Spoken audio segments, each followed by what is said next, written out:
We're here at the Chumukedima police station, and these are the cars that were there on that fateful evening of July 4th, where two people died when a huge boulder came and crushed the two cars, killing two persons. Now, I'll just ask the camera person.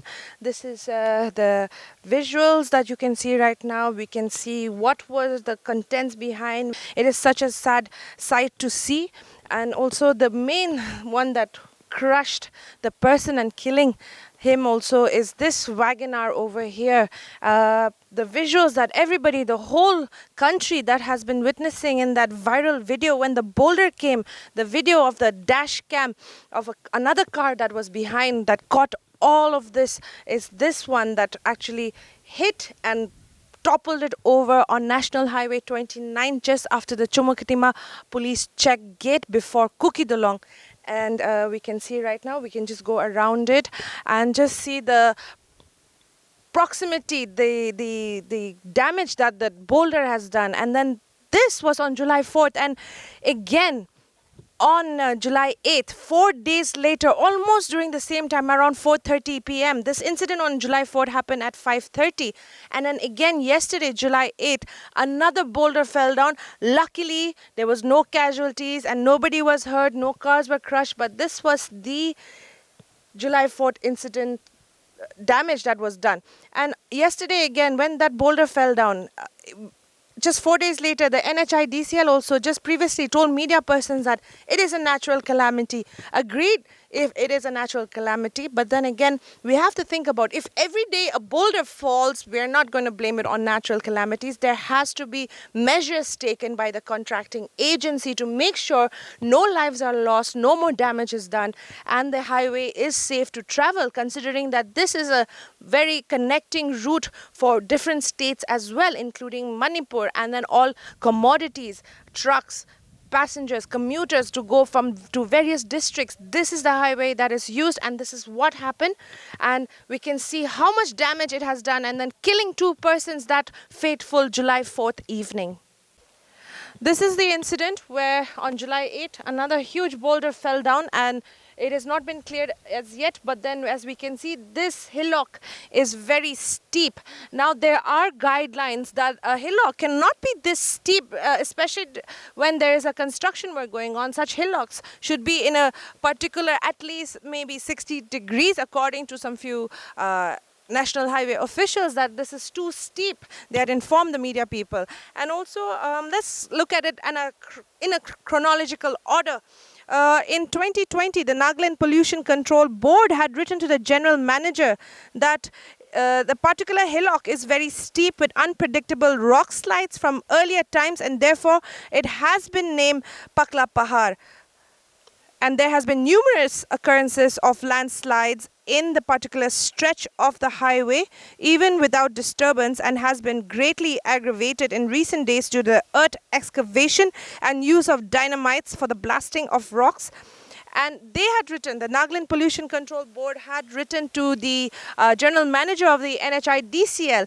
And this is also, the NHIDCL was told to give a DPR on what measures they are taking. And again, in 2021, the Nagaland Pollution Control Board again wrote to the general manager, that is Ajay Batra of NHIDCL, saying that the office had sent them a notice to submit DPR, and especially in 2021 because of the 4-lane widening along National Highway 29, and they were directed to submit the details on what measures are being taken to tackle the frequent occurrence of rock slides and not to use dynamite in the eco-sensitive mountain. However, they had not submitted the DPR or action plan to the office. Therefore, in 2021, the Nagaland Pollution Control Board had directed again to the NHIDCL to submit the DPR of 4-lane widening works along National Highway 29 from Kuki River Bridge to Chate River Bridge at Patkai Christian College, and also the action plan to prevent such environmental disasters such as rock slides and landslides, clogging and polluting the river, which may lead to flooding during rainy season. Now again, viewers, This is 2020 and 2021 where the Pollution Control Board has asked them, after the Chumukadima Village Council had complained of such incidents occurring, and then to take safety measures, and the Pollution Board had told them, directed them to submit a DPR, but then no such thing was done. Again in 2022, the NSDMA, the Nagaland State Disaster Management Authority, had also written to the director of NHIDCL and the DGM and Executive Director R.O. Kohima, saying that the implementation of safety measures on this stretch, National Highway 29, and then they were directed again another DPR, disaster management under the Disaster Management Act, and Home Department on safety measures implemented by NHIDCL. They wanted to know what the NHIDCL was doing in concerning the safety measures that they were taking in case of any disaster on the portion of National Highway 29 between Kukidulong and Mitsabima. Again, now we are not in that stretch, but then again, this is just not the only stretch that needs safety measures. It's at least till the Jarnapani Mitsabima area that needs proper safety measures. And what is the NHIDCL doing is the question regarding the safety measures. Now that was 2020, 2021, 2022, where different departments had written to them asking for a DPR regarding the safety measures of these roads. Now again in 2023, after a thorough research and thorough inspection of the highway of this stretch under Chumukadima district, the DC Chumukadima again in 2023 of March and May had written asking them to take cognizance of the situation, that lives will be lost, but still nothing was done. And in regard to this, when two persons lost their lives, and then again 4 days later another rock slide incident happened, and these are just the ones that are reported. There are many incidences that are not reported where there's rock slides. So in regard to this, the Rising People's Party, the only one that has filed the FIR against the NHIDCL, stating that the negligence of the NHIDCL, and they have filed an FIR at the Chumukadima police station, and they said that they have mentioned all of this in their FIR regarding all the incidences and the reports that were sent continuously to NHIDCL, but they did not take any cognizance or any seriousness in this matter. And how many lives will be lost again? Right now we can see that a few vehicles are plying, and this is the only lifeline we can say, because the other routes take 6 to 7 hours to reach Kohima, and this is one of the major lifelines of Nagaland that connects to Manipur as well as the capital city from Dimapur, the commercial hub. Even the Chakruma Youth Organization had also written to the Chief Secretary of Nagaland and stated that the instability of the soil is a known fact, and the NHIDCL with its top engineers and experts surveyed and determined the basis before construction began. Therefore, it is undeniable that they have absolute knowledge of the soil condition. Now, the Chakruma Youth Organization is very right in saying this, because like we said earlier, this is not a new phenomenon, that the soil is unstable and it is loose, the rocks are loose, and then they keep falling down. And what have they been doing? It was known to them that this is unstable, and this terrain, the geology of this land is not stable, so they had to take action before anybody lost their lives. But apparently this is happening, and then a lot of accidents has happened.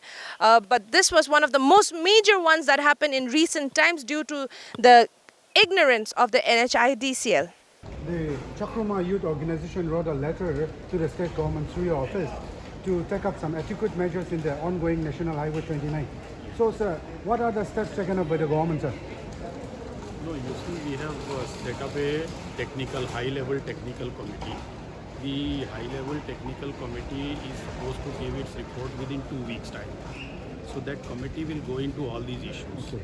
Once the report comes, let us see. Yeah, but sir, quickly, 2021, so 2 years back. So, sir, the adequate measures has been taken up by the state government or not in regard to this NHIDCL construction? No, we have entrusted this committee with that task. Whether the measures taken were adequate or not, that also the committee will see. But do you agree that, sir, 2021, you have received a letter from Chakruma Youth Organization? I'll have to check my office. I'm just coming from Delhi. Okay, sir, in regards to the recent incident on July 4, where two people have lost their lives and several injured, the NHIDCL has in fact put the blame on the state government. So what are your views on that, sir? Actually, this rock falling from above, I cannot give a comment on that because whether it's because of the technical failures or a natural calamity, well, I cannot give a comment. Let the State Department and the inquiry result be out so that we will fix the blame on whose fault is this. And in regards to the unfortunate incident where so many lives have been lost, 2 have lost their lives, 3 were injured. I share the pain with them, my sympathy to them, to go to the family members. In regard to this, the Deputy Chief Minister, T.R. Ziliang, has called for a meeting at Chumukadima in the police complex with the NHIDCL officials as well as the engineers and SDOs of the National Highway and PWD to take stock of the situation. Now, what justification will the NHIDCL give, and what is the next step of the state government also? Will they take action against the contractors? Will they file an FIR just like RPP did? Esther here with camera person Hinoka for Nagaland News Network.